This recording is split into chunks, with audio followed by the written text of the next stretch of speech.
在这短短的2周内，电影迷们一定都感受到了满满的怀旧感。好莱坞用2部新片带我们回顾了20年前的电影系列。我承认我在进场看《黑客帝国：矩阵重启》之前的心情都是很担心的，很怕它只是依赖观众对第1集的怀旧感所制作出来的复制贴上作品。所以究竟这部电影是另外一部骗钱的续集，还是成功延续《黑客帝国》的世界呢？就来听听我的观后感吧。这支影片会稍微提到剧情的部分，建议看完电影后再看我的影片哦。如果影片看到最后喜欢我的内容的话，可以按个订阅哦，这样才不会错过我最新的影片。我是小驴，欢迎来到我的频道。当年的《黑客帝国》上映之后，可说是永远影响了影史的科幻经典。当年创新的题材、视觉风格、子弹时间还有武打动作，虽然可能不是影史第一人，但绝对是造成最大轰动还有影响力的，而且可能还是影史上最早出现超级英雄落地的非超级英雄电影。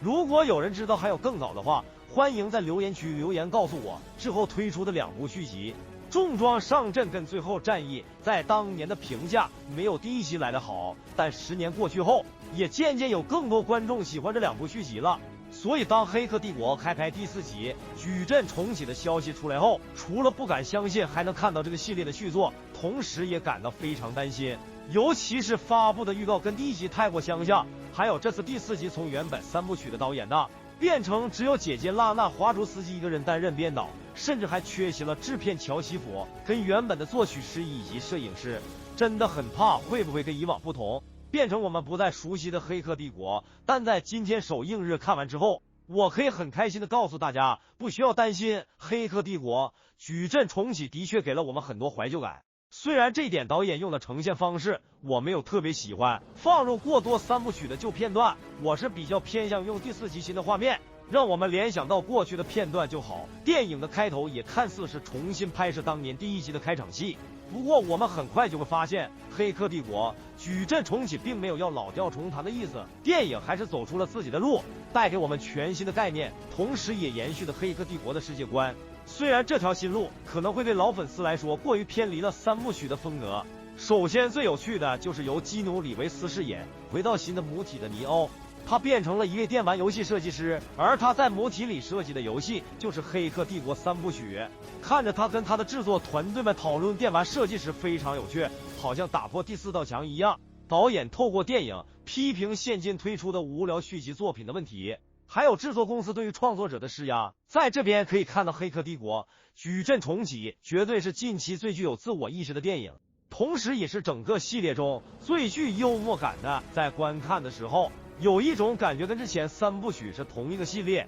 但又好像有点不太一样的感觉。而大家在预告中看到由不同演员饰演的墨菲斯，原本也很担心会不会感到不习惯，但看到电影中他出现的理由后就完全没有问题了。而饰演他的叶海亚·阿巴杜·马丁2世表现非常出色，魅力丝毫不输劳伦斯·费许鹏。虽然我是觉得这个角色根本可以不用是墨菲斯了，女主角崔妮蒂只要看着她跟尼欧一起出现在画面中，就能感受到他们之间的银幕化学反应。很开心他们在3部曲的爱情故事得以延续，虽然他在接近第3部时才有持重的戏份，他的角色能力也大大升级，让我们知道最强大的力量就是爱的力量。至于反派的部分，由尼尔·派屈克·哈里斯饰演的全新造物主，性格比他的前任有趣，而且一直挨打让人看得十分痛快。由强纳森·葛洛夫饰演的史密斯，虽然少了当年雨果威名的邪气，虽然还是十分具有个人魅力，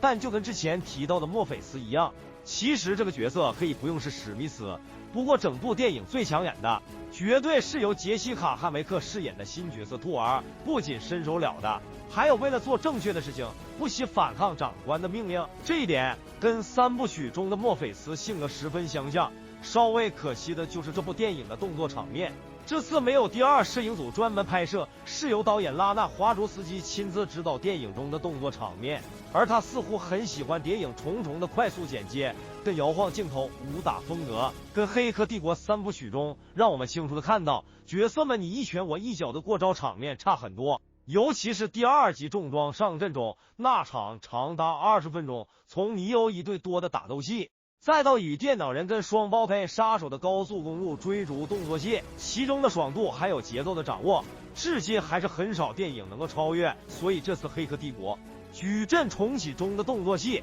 反而是最让我想要跳过的部分，是想看到接下来的剧情发展。而每一幕的画面也少了三部曲中有如漫画般酷炫的构图，真的十分可惜。虽然缺点都很明显，但我还是决定给《黑客帝国》矩阵重启4颗星。导演并没有完全复制贴第一集，用全新比较有幽默感的方式带我们继续在这个世界探索，也加入了很多新的概念在电影里，像是有些机器可以跟人类和平共处，母体里的城市能够出现在真实世界中与人类合作。虽然不是每项新尝试都成功，但对于《黑客帝国》来说，这些都是很棒很有趣的新概念。如果你是老粉丝的话，可能不一定会喜欢这一集，看完后可能也不会发出一声，但就像当年重装上阵跟最后战役一样，尤其是最后战役也是多看了几次后才会真正爱上。没接触过3部曲的年轻观众们，可能就真的需要先看过3部曲再来看第4集。这部电影也意外的有很多人客串，其中我觉得小惊喜的是极速追杀导演的客串，他在之前3部曲中是担任尼欧的替身，这次直接给他了一个有台词的角色，虽然没有什么动作表现，但还是十分有趣。谢谢各位的收看，大家觉得这次的第4集表现如何呢？你觉得这个系列还可以继续拍下去吗？喜欢影片内容的话，也可以点击画面上的影片收看更多影片。喜欢我的影片的话，请按赞；热爱我的影片的话，请按订阅，这样我们下次才能再次见面。拜拜。